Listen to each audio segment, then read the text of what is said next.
Hello guys, तो आज मैं आप लोगों को संत तुकाराम के जीवनी के बारे में बताऊंगा। तुकाराम महाराष्ट्र के भक्ति अभियान के 17वीं शताब्दी के कवि संत थे। वे समानाधिकारवादी, व्यक्तिवादी, वारकरी धार्मिक समुदाय के सदस्य भी थे। तुकाराम अपनी अवध और भक्ति कविताओं के लिए भी जाने जाते हैं और अपने समुदाय में भगवान की भक्ति को लेकर उन्होंने बहुत से आध्यात्मिक गीत भी गाए हैं, जिन्हें स्थानीय भाषा में कीर्तन कहा जाता है।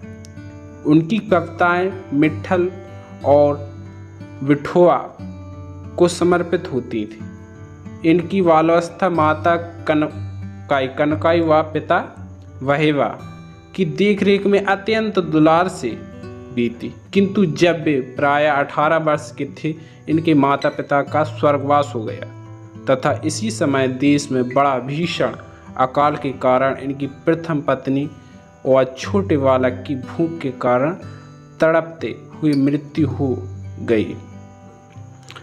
उनका परिवार कुनवी समाज से था।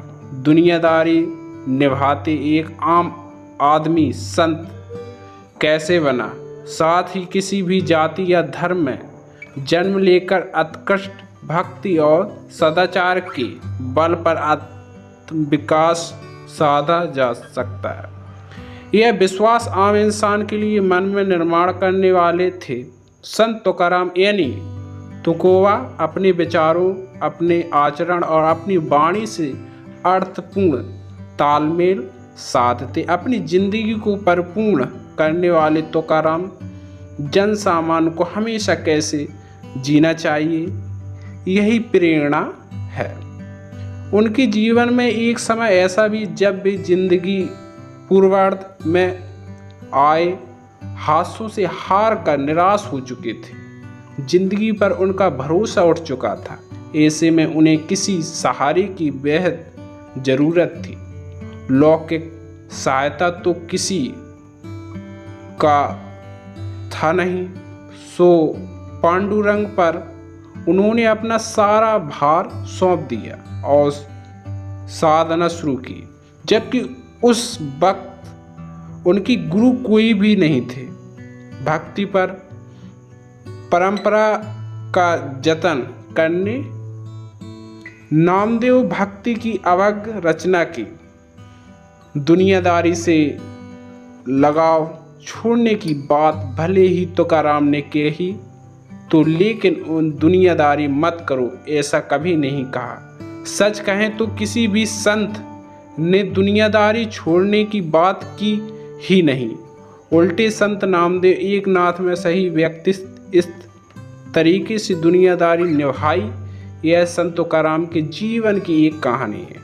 जब वह महाराष्ट्र में रहते थे, उसी दौरान शिवाजी महाराज उन्हें बहुमूल्य वस्तुएं भेंट में भेजी, जिनमें हीरे, मोती, स्वर्ण और कई वस्त्र थे। परंतु संत तुकाराम ने कभी बहुमूल्य वस्तुएं वापस भिजवा दी और कहा, हे महाराज, मेरे लिए यह सब व्यर्थ है।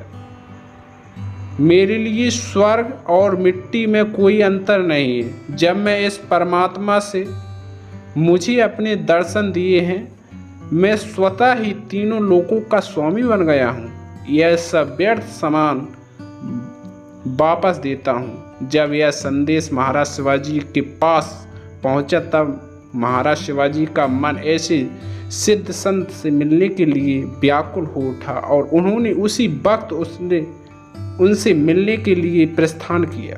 तुकाराम सांसारिक सुखों से विरक्त होते जा रहे थे। इनकी दूसरी पत्नी जीजाबाई धनी परिवार की पुत्री और बड़े ही कर्कशवाद स्वभाव की थी। अपनी पहली पत्नी और पुत्र की मृत्यु के बाद तुकाराम काफी दुखी थे। अब अभाव में परेशानी का भयंकर दौर शुरू हो गया था। तुकाराम का मन विट्ठल के भजन गाने में लगता, जिस कारण उनकी दूसरी पत्नी दिन रात ताने देती रहती थी। तुकाराम इतने ध्यान मग्न रहते थे कि एक बार किसी सामान बैलगाड़ी में लाद कर पहुंचाने जा रहे थे। पहुंचने पर देखा कि गाड़ी में लदी बोरियां रास्ते में ही गायब हो गईं। इसी प्रकार धन वसूल करके वापस लौटते समय एक गरीब ब्राह्मण की करुण कथा सुनकर सारा रुपया उसे दे दिया। तुकाराम ने जब अपना सब कुछ गरीबों में बांट दिया तो एक दिन घर फाके की नौबत आ गई। पत्नी बोली, बैठे क्यों हो? खेत में गन्ने हैं, एक गठरी बांध लाओ, आज का दिन तो निकल जाएगा। तुकाराम खेत से एक गट्ठा गन्ने लेकर घर को चले तो रास्ते में मांगने वाले पीछे पड़ गए। तुकाराम एक गन्ना सबको देते गए। जब घर गए तो केवल एक गन्ना बचा था, जिसे देखकर भूखी पत्नी आग बबूला हो गई। तुकाराम से गन्ना छीनकर वह उन्हें मारने लगी। जब गन्ना टूट गया तो उसका क्रोध शांत हुआ। शांत तुकाराम मार खाकर भी हंसते हुए बोले, गन्ने के 2 टुकड़े हो गए हैं, एक तुम चूस लो, एक मैं चूस लेता हूँ।